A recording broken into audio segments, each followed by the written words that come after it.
pleasure to introduce our next speaker, Sebastian Lesiewski. He's going to be talking today about teaching the concept of voice in writing.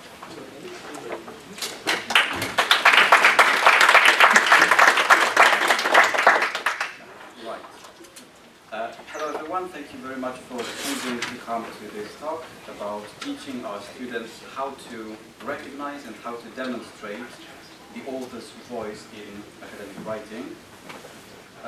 Yeah, you can scan the code and you can download the slides if you would like to. Yeah, come on. Yeah, come on. We're waiting for you. Thank you.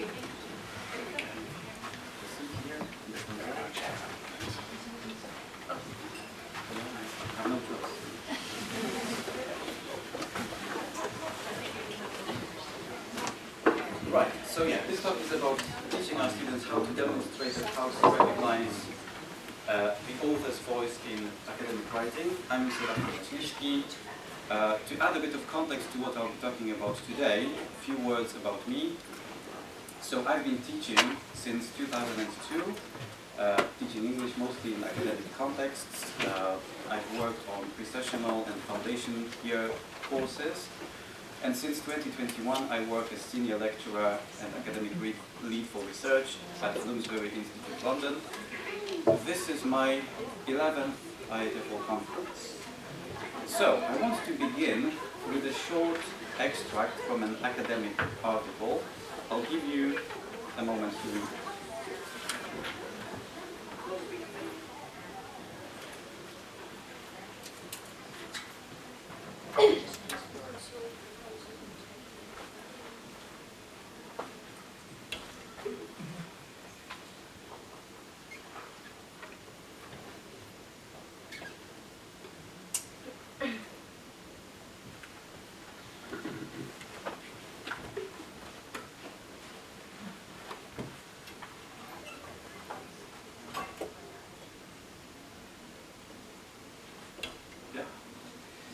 Okay, so I'm showing you this text for two reasons. Firstly, because it comes from a very interesting article reporting on a study that involved 400 students aged 15 and 16 at a specialized early engineering school in Japan. The 400 students were given a grammar, vocabulary and reading test, and then they were divided into two groups. For 1 year, the students in the control group had regular English grammar classes as part of their program, while the students in the experimental group did not. Instead of English classes, they did extensive reading. So they read for pleasure, they read novels that were graded to their level of English. After a year, all the students from both groups, again, took a grammar, vocabulary and reading test. It turned out that the students who did extensive reading improved their language skills considerably more than those who studied grammar. So, it's a very interesting article.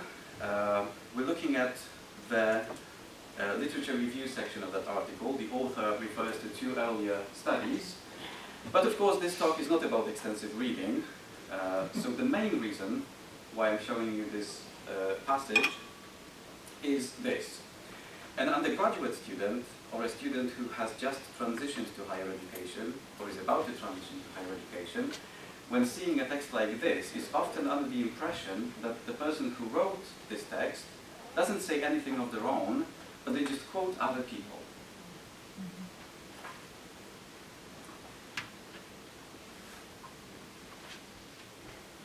So this challenge that students face was brought up in this textbook for teaching foundation year, and the authors recommend introducing the concept of voice to students. So this observation caught my attention as I was reading this handbook, because it chimed in with what I also heard from my students when teaching EAP and foundation year and so on. For some reason, the students believed that they are not allowed to write what they think, and they are only supposed to be quoting various sources. So this little quote captures what I heard from the students, but if I think about it for a moment, I remember when I was an undergraduate student, I was also under the impression that academic writing is quoting various sources, and honestly, I didn't quite get the point of that. So, this made me reflect on how my own understanding of the concept of voice evolved, and I think it happened through experience.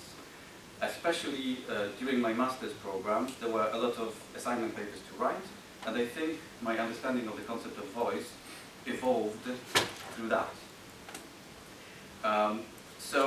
As I was trying to figure out how I got to understand the concept of voice, I thought about the 4 stages of competence model proposed in 1960.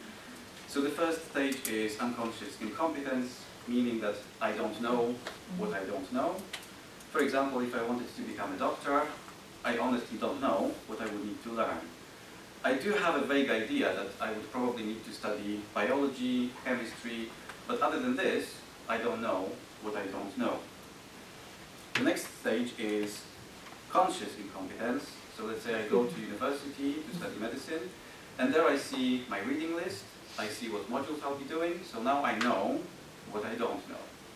Then there is conscious competence, so I've learned something, I know what I've learned, but conscious competence implies that we do things following an instruction, following a manual, and it's not yet something that we just do naturally. It's not something that has become our second nature yet. And then there is unconscious competence, so the skills that you've got have become your second nature, and you apply them without thinking. You might even assume that other people know some of the stuff that you do.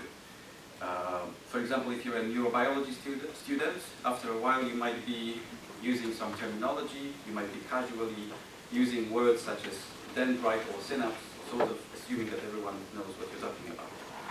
So it's great to be at this level of expertise, but that can also lead to blind spots.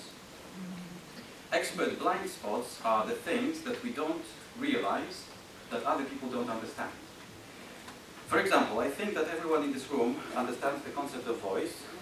We probably can all recognize the writer's voice when we see a piece of academic writing, even when they are quoting things from other authors. So we might not quite realize that our students could simply not get it. As pointed out by the authors of this handbook. The same observation was reported in this textbook for teaching study skills.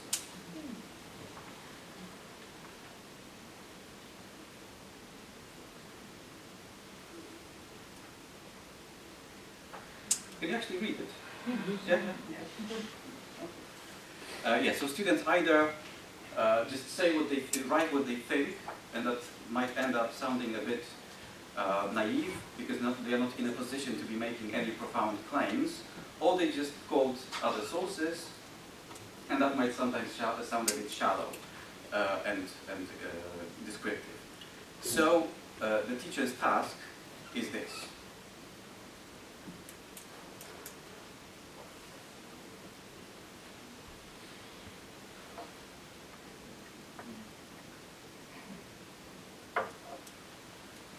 Presenting other people's ideas, but in a way, it needs to be going somewhere. So this proposition is also echoed in, also echoed in Bloom's taxonomy.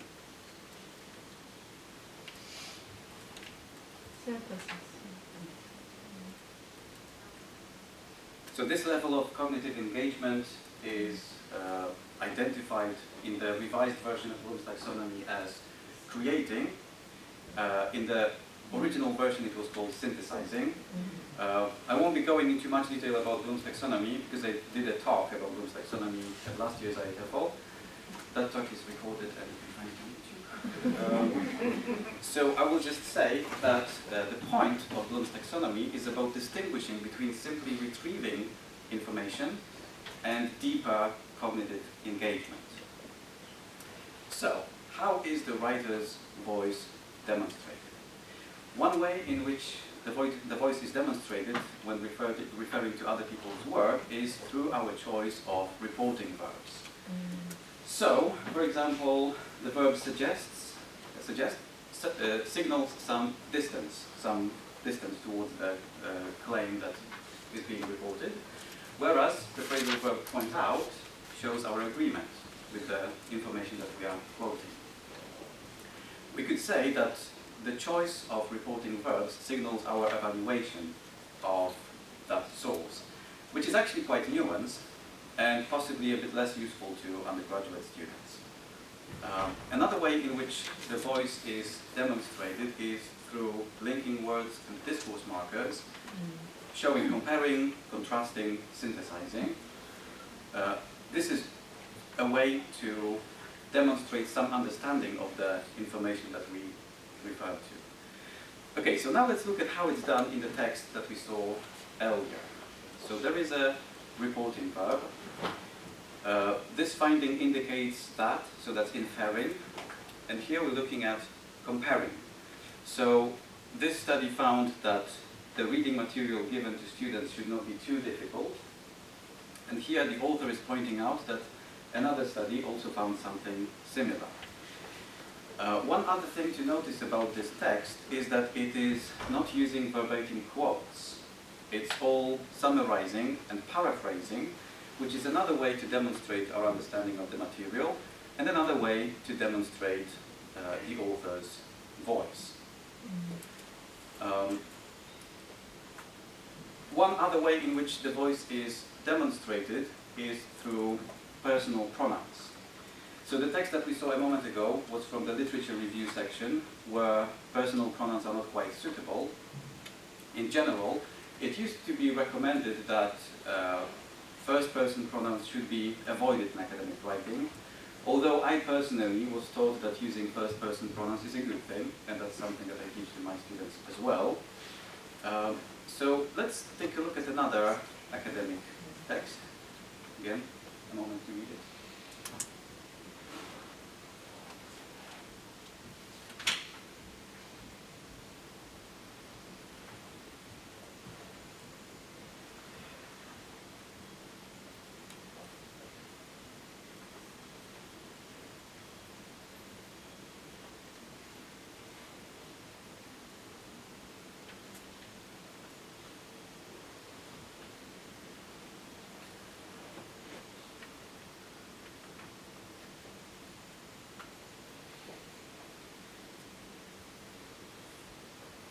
Have you read it? So this passage comes from an article reporting on a corpus linguistic study into who uses more swear words, males or females. The author explains which words she focused on in her study. So this is the methodology section of that article. So we can see the phrasal verb, the reporting phrasal verb point out, which suggests agreement. We can see the linking word likewise, so comparing and synthesizing. Then we can see a lot of references to the first person, which is suitable here, justified, because the author is explaining her decisions while conducting her research. And then there is a skillful use of direct quote. You might have noticed that this quote is woven into the narrative. So if we remove the quotation marks, grammatically, this sentence has a natural flow. Also, this author is using a strategically chosen key phrase rather than dropping a longer chunk of text. So sort of the author, the writer, is in control of this quotation rather than the other way around. So yeah, so that's one thing to notice. Similarly here, there is some editing. Something was left out, and again the quote is relatively short. Okay, so there are certain words, expressions and techniques that signal the author's voice, but the voice can also be recognized more broadly when it's possible to infer from a piece of writing the author's stance. So far I showed you examples from published articles. Now I want to show you an example from students that I used to teach. They were on their first year of their undergraduate studies, taking a module called Contemporary Business Environment. One of the assessments was to answer a series of questions which required looking for information in various sources, also with relatively little space for their answers in terms of the word count. That was the main task, answer those questions. And then there was an extra task at the end to reflect on the experience of doing this main task. What did you find easy and difficult? What did you learn from this experience? So here is what one of the students wrote. Getting it.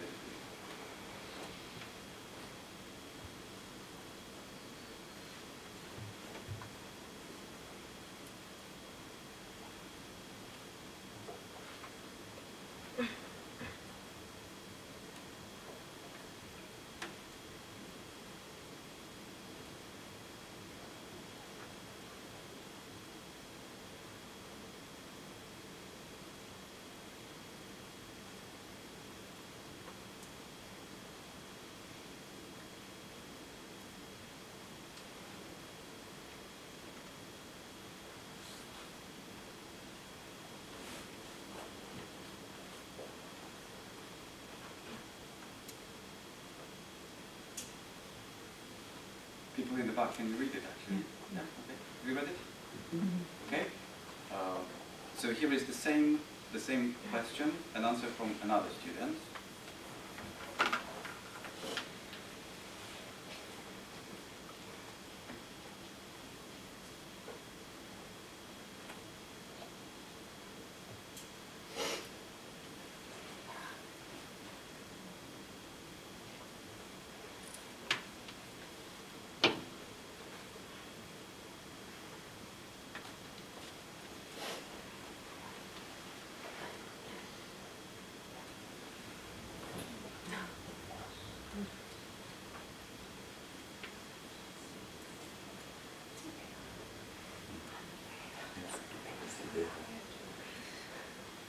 I can see some. Yes. I think you know where I'm going with this. Right. So the two texts. Thank you. Yeah, that's really good. Yeah, that's really good. That's what I was hoping for. The two texts side by side. So what I did, I showed these two short passages to another group of students. These were master's students, so theoretically kind of more mature. And I simply asked, which of these two texts is better? And initially, they said that the second text was better. So then I asked them some more specific questions, like which of these two texts answers the question? And this is when they started to notice that this second text is actually not that good. It might have better flow when it comes to language. It might be easier to read. But when it comes to whether it answers the question, it's actually quite difficult to find an answer here. If we try to pinpoint what the student is actually saying, well, there's something about using theoretical knowledge and applying it to some practical situation. And again, testing theoretical knowledge. And again, theoretical foundations, practical relevance. And again, academic knowledge, real-world applications. So the student seems to be saying over and over again that this assignment was an opportunity for them to apply some theoretical knowledge in a practical situation without specifying what theoretical knowledge and how exactly it was applied. The other thing that the student says is something about being succinct. Word limits, need for precision, something about communicative skills. That's really it. The student says two things which are vague and generic, and just says it over and over again. It is a bit like candy floss. So a tiny bit of sugar, but it gets blown to something right? Whereas the text on the left-hand side might not be beautiful English, might be a bit awkward to read, but it does answer the question, and the student is actually criticizing the assessment task. The text on the right-hand side, to me, looks like it could have been produced using generative AI.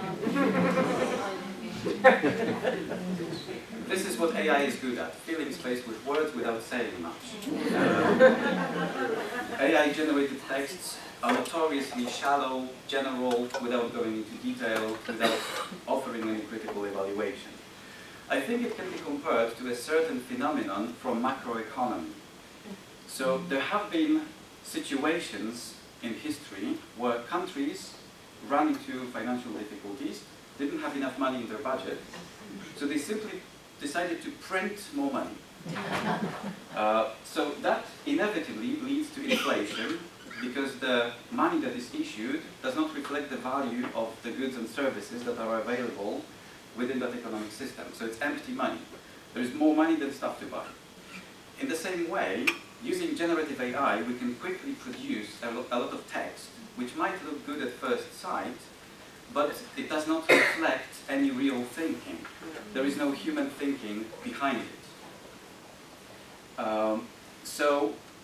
Well, if we look at a piece of writing from a student, and it's hard to discern the author's voice, that could be an indicator that generative AI was in use. And if we incorporate, 5 minutes, okay? If we incorporate the concept of voice into our teaching, if we show our students a piece of text where the author's voice is hard to discern, that might achieve two goals. Firstly, well, the students might realize that when they use generative AI, we, the teachers, can see it. And secondly, if they understand that AI-generated texts are not of great quality and they won't get a good grade for it, that might reduce the temptation to use generative AI. Okay, so I've been talking about the usefulness of teaching the concept of voice. Now I want to briefly look at how it is taught. So from my experience, it doesn't tend to be taught a lot explicitly. Are you sure there's 5 minutes only? Time for questions as well. I think it's 35. Okay, fine. Okay. Sorry, you're stressing me now. Take your time. Right. So, yeah, from my experience, it doesn't seem to be taught a lot explicitly. For example, I've worked on a few pre-sessional courses, and one of them, which was 10 weeks long, included 2 sessions that were explicitly dedicated to the concept of voice. So in the first session, the students were just introduced to the concept, and they were shown some sentences, and their attention was drawn to the words and phrases that signal the voice. About a week later, in a second session, the students were shown a paragraph with an explanation what each of the sentences contributes. So there was an opening sentence which was labeled as claim, then there was another sentence elaborating on that claim, then there was a counterclaim, rebuttal. And then there was an activity where the students were given an opening sentence, and their task was to write a full paragraph from it, following the structure of claim, interpretation, counterclaim, rebuttal, summary. So 2 sessions in a 10-week course where the concept of voice was explicitly addressed. But most of the time, the concept of voice is taught more implicitly, without actually using the term voice, under the umbrella term of critical thinking. For example, one foundation year course that I worked on included a critical thinking module which I used to teach. So, apart from those specifically dedicated sessions and modules, what's also necessary is micro-learning. That is short bursts of teaching, usually spontaneous, focusing on one problem only, one thing to attend to just for a few minutes. This could be, for example, drawing our students' attention to various nuances in texts, or checking if they still remember something that they learned earlier, or when we look at a published article, we could check if the students understand the role of a particular citation. So that leads me to the next point, where the concept of voice is taught. So it's mostly on those support courses, English and study skills courses, like foundation year, pre-sessional, in-sessional, but that has one limitation. Inevitably, the activities on those support courses are a little bit artificial because they have to be generic, so that then students who study different specific disciplines can find it relevant. So the support courses are great, but ideally some teaching of the concept of voice should also be built into the degree programs so that the students have a chance to apply what they learned, how to demonstrate their voice, how to demonstrate their critical thinking, to their actual degree assignments. Now, one tip how I teach the concept of voice, so when I teach research methods and when I supervise students' assignments, I tell them that when they write a literature review, they shouldn't just be looking at the findings of previous studies, but they also need to look at the methods that were used to get to those findings. This is a tip that I was given as a student, and it's also something that I teach to my students. Okay. Because once you start looking at the methods, you start noticing the limitations of that research. So it's a small tip, but I find it useful, and that's what I teach to the students as well. And that brings me back to my list of suggestions. So firstly, it's important for us teachers to realize that the concept of voice is something that our students might simply not get. Secondly, paying close attention to whether the author's voice can be discerned is a great way to makes us more likely to recognize whether that text was AI generated. Thirdly, if we make it known to our students that we can easily recognize when a text was AI generated, and if we get them to understand that AI-generated texts are not of great quality, that might discourage at least some of them from using generative AI. Furthermore, teaching the concept of voice is likely to be more effective if it's something that we regularly revisit through micro-learning. And finally, a great way to demonstrate the voice is by reflecting on the methods that were used to get to particular findings. So that's all I have time for today. Do we have 3 minutes for questions? Yeah, 3 minutes, yeah. Okay.